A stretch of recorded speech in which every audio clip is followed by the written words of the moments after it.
Singer Deepak Singh.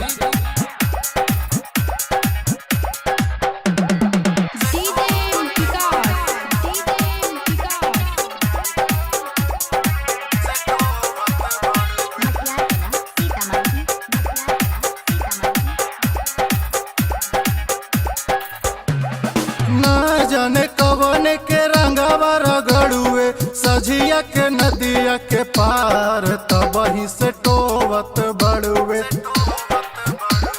ना जाने कवन के रंगवा रगड़ुए सजिया के नदिया के पार तब ही से टोवत बड़ु। सखिया रे नदी हमार तब ही से टोवत बड़ुए। सखिया रे नदी हमार तब ही से टोवत बड़ुए।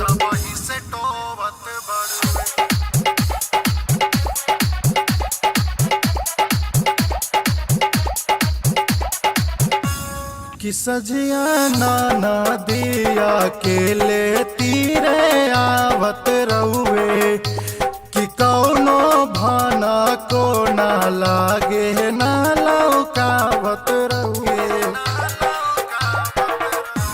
कि सजिया नाना दिया के ले तीरे आवत रहुए कि कौनो भाना को ना लागे ना लौकावत रहिए। कस के पकड़ुए तनरमी कमरिया चर से चटक चरार तब ही से टोवत बड़ुए। सखिया रे नदी हमार तब ही से टोवत बड़ु। सखिया रे नदी हमार तब ही से टोवत बड़ुए।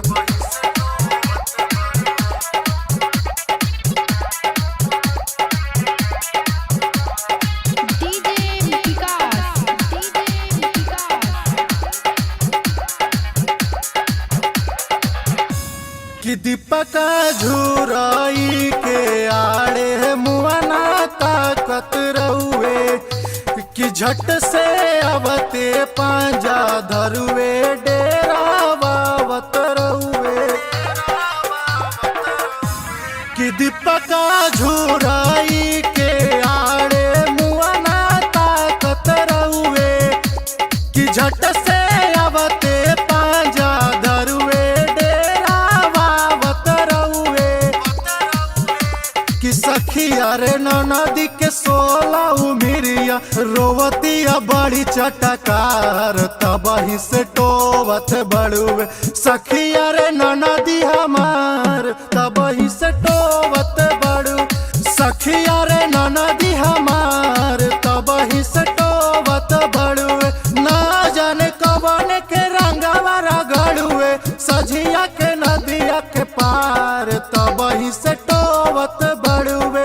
ना जाने कवन के रंगवा रगड़ुए सजिया के नदिया के पार तब ही से टोवत बड़ुए। सखिया रे नदी